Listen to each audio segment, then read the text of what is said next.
yang beberapa instansi pemerintah daerah dan pusat yang kemarin sampai deadline terakhir tidak mengusulkan. Tapi nanti akan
Assalamualaikum warahmatullahi wabarakatuh. Salam sejahtera bagi semuanya. Welcome back to my channel TPMDS. Selamat datang kembali pada channel TPMDS. Hai sobat-sobat TPMDS manapun berada, informasi terbaru rekrutmen ASN tahun 2023. Nah, sobat-sobat TPMDS manapun berada, pengadaan ASN tahun 2023 di sini telah diwacanakan oleh Panselnas Bapak Ibu, yaitu Kemendikbudristek, Kemenpan-RB, BKN dan lain sebagainya, termasuk instansi-instansi daerah Bapak Ibu.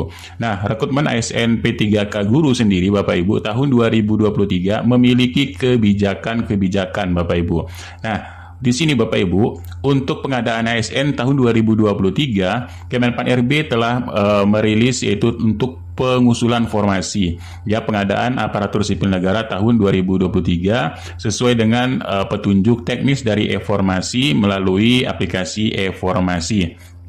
Nah, sobat-sobat TPMDS manapun berada, untuk aplikasi e-formasi ini dimulai updating 20 Maret sampai 9 April dan pengusulan kebutuhan dilakukan dari 10 April sampai 30 April 2023. Nah, jadi di sini nanti ada petunjuk teknis dan referensi jabatan. Nah, jabatan-jabatannya sudah dirilis oleh Menpan-RB. Ini menambah 54 jabatan fungsional yang dapat diisi oleh P3K Bapak Ibu. Dan di sini ada 6 nomenklatur jabatan fungsional yang dapat diisi oleh P3K, baik itu penyuluh, kemudian teknik pengairan, teknik jalan, teknik penyihatan dan tata bangunan. Kemudian mencabut juga 9 jabatan fungsional yang tidak dapat diisi oleh P3K. Ini yang tidak dapat diisi telah dicabut kembali, baik itu asisten pembimbing masyarakat, struktur dan infrastruktur minyak, gas bumi dan lain sebagainya Bapak Ibu. Nah, begitu juga daftar-daftar jabatan di sini Bapak Ibu juga telah dirilis oleh Kemenpan RB. Nah, sobat-sobat TPMDS manapun berada, sekarang kita berfokus kepada P3K Guru. Nah, P3K Guru sendiri Bapak Ibu di sini untuk mekanisme barunya Bapak Ibu. Untuk mekanisme barunya, sebelum kita masuk kepada mekanisme, untuk P3K Guru tahun 2023 sudah rilis, yaitu untuk formasinya Bapak Ibu. Ini yang terdapat kebutuhan ASN pada tahun 2023 secara nasional. Nah, di sini terdapat instansi pusat, instansi daerah, dan PNS untuk lulusan kedinasan. Nah, di sini ada untuk pusat lebih diperbanyak juga Bapak Ibu, yaitu formasi dosen dan CPNS teknis lainnya, kemudian P3K dosen ya. Jadi PNS ini untuk tahun 2023 ini ada 2 untuk instansi pusat Bapak Ibu ya. Jadi CPNS-nya untuk khusus instansi pusat. Dan untuk P3K dosennya juga ada P3K tenaga guru, P3K tenaga kesehatan, dan P3K tenaga teknis lainnya. Untuk instansi pusat ini sebesar 46.666 ya, dengan rincian tadi di sini dosen ya, CPNS dosen, dan CPNS tenaga teknis lainnya. Nah, kemudian instansi daerah juga membuka, yaitu 943.373. Di antara rinciannya yaitu P3K Guru ada 580.202, P3K tenaga kesehatan ada 3.027. 1.542, dan tenaga teknis lainnya ada 35.629, serta alokasi PNS untuk sekolah kedinasan 6.259. Maka total tahun 2023 ini Bapak Ibu yaitu 1.030.751. Nah, bagaimana sih sistem mekanisme seleksi P3K Guru sendiri Bapak Ibu?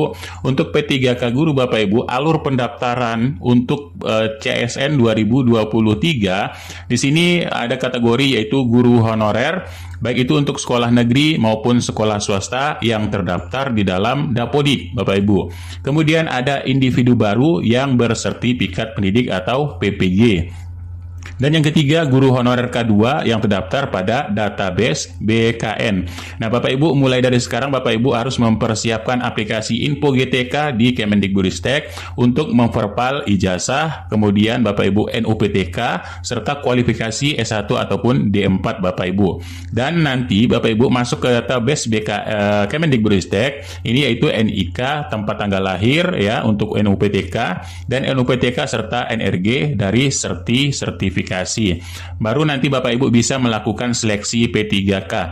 Nah, Bapak Ibu, ini ada yang spesial untuk PG 2021 yang belum mendapat penempatan, Bapak Ibu tidak harus mendaftar ya.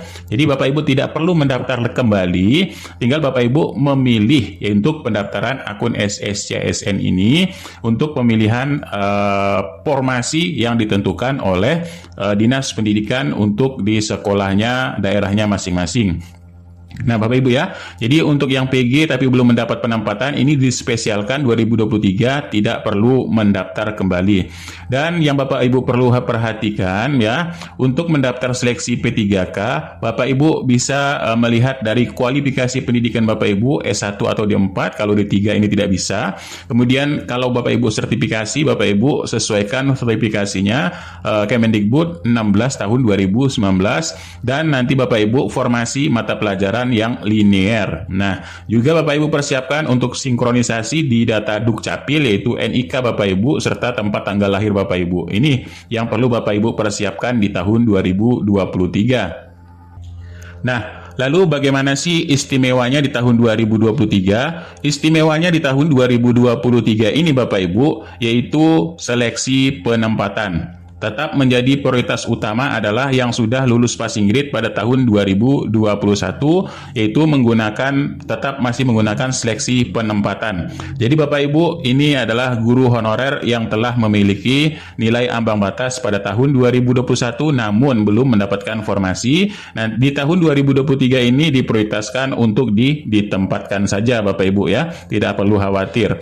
Nah, ini yang menjadi seleksi di tahun 2023 untuk yang kategori 2, kategori 3, dan kategori 4. Ini semuanya menggunakan sistem seleksi CAT ya. Nah, jadi prioritas utama tetap diutamakan untuk yang diseleksi CAT ini adalah THK 2, kemudian honorer sekolah negeri yang lebih dari 3 tahun, baru kemudian nanti lulusan PPG serta non-ASN. Nah, ini ada yang berbeda ya. Jadi di sini yang difokuskan utama adalah THK 2 menjadi nomor 1, THK honorer negeri ini menjadi nomor 2, dan lulusan PPG menjadi ketiga serta non-ASN yang keempat. Ini selain dari dikecualikan yang sudah lulus passing grade. Sistemnya masih sama, jika masih tersedia formasi akan diberikan kepada THK 2, honorer negeri, lulusan PPG, dan non-ASN. Tapi kata kunci utamanya Bapak Ibu di sini adalah seleksi CAT.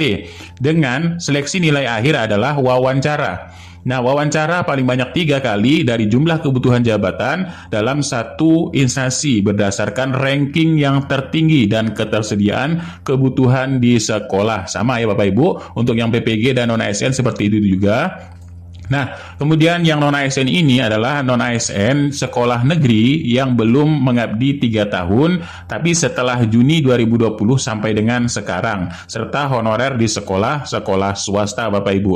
Nah, selanjutnya untuk mekanisme CAT, ya mekanisme seleksi CAT-nya untuk yang THK 2, untuk yang honorer, lulusan PPG, dan non-ASN, ini sistem mekanismenya semuanya menggunakan seleksi CAT dari Panselnas. Nah, namun ada yang membedakan Bapak Ibu di sini antara THK 2, honorer negeri, dan lulusan PPG dan non-ASN. Ini ada yang membedakan.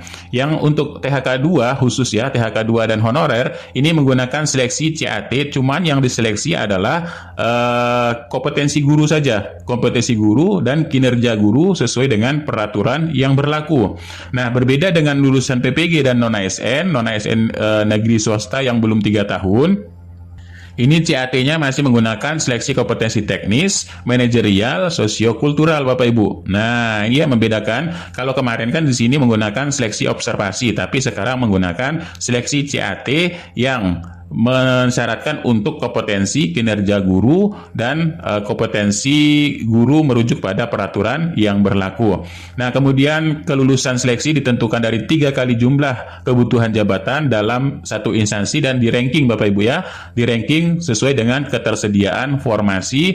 Nah, semua ini nanti akan diseleksi wawancara oleh pejabat pembina kepegawaian di daerah Bapak Ibu masing-masing, yaitu Dinas Pendidikan maupun BKPSDM. Inilah penentu Bapak Ibu untuk masuk tidaknya ke dalam formasi yang telah ditentukan oleh daerah Bapak Ibu. Nah, selanjutnya Bapak Ibu, sebagai ilustrasi untuk penempatan formasi, misalkan dibuka 2 formasi di daerah DKI Jakarta dengan jabatan yang sama Bapak Ibu, maka otomatis yang lebih diutamakan adalah yang PG. Yang PG 2021 terlebih dahulu ya. Nah, jika masih ada di sekolah induk, maka Bapak Ibu di sini ditempatkan di sekolah induk yang terdapat kebutuhan. Ini masih sistemnya masih sama karena kebutuhannya 1, ASN-nya tidak ada, honorernya 1.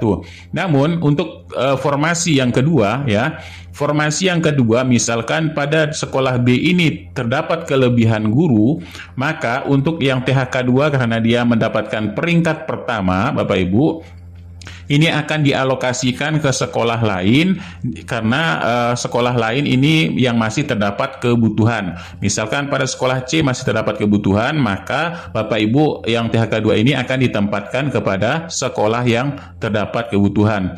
Namun bagaimana untuk yang honorer negeri, non-ASN dan PPG? Nah, di sini Bapak Ibu tetap masih menunggu ya, menunggu ataupun akan menjadi daftar tunggu untuk perekrutan di tahun selanjutnya ataupun di pembukaan formasi yang masih dipegang oleh pemerintah daerah atau dinas pendidikannya Bapak Ibu. Nah, ini untuk yang kalau dibuka 2 formasi dengan jabatan yang sama. Bagaimana jika dibuka hanya 1 formasi? Ya, jika dibuka hanya 1 formasi pada jabatan yang sama, ya, di sini adalah Bapak Ibu yang lebih diutamakan tetap yang PG. Yang PG ini tetap jika terdapat sekolah di sekolahnya ini terdapat kebutuhan, maka tetap ditempatkan pada sekolah yang terdapat kebutuhan di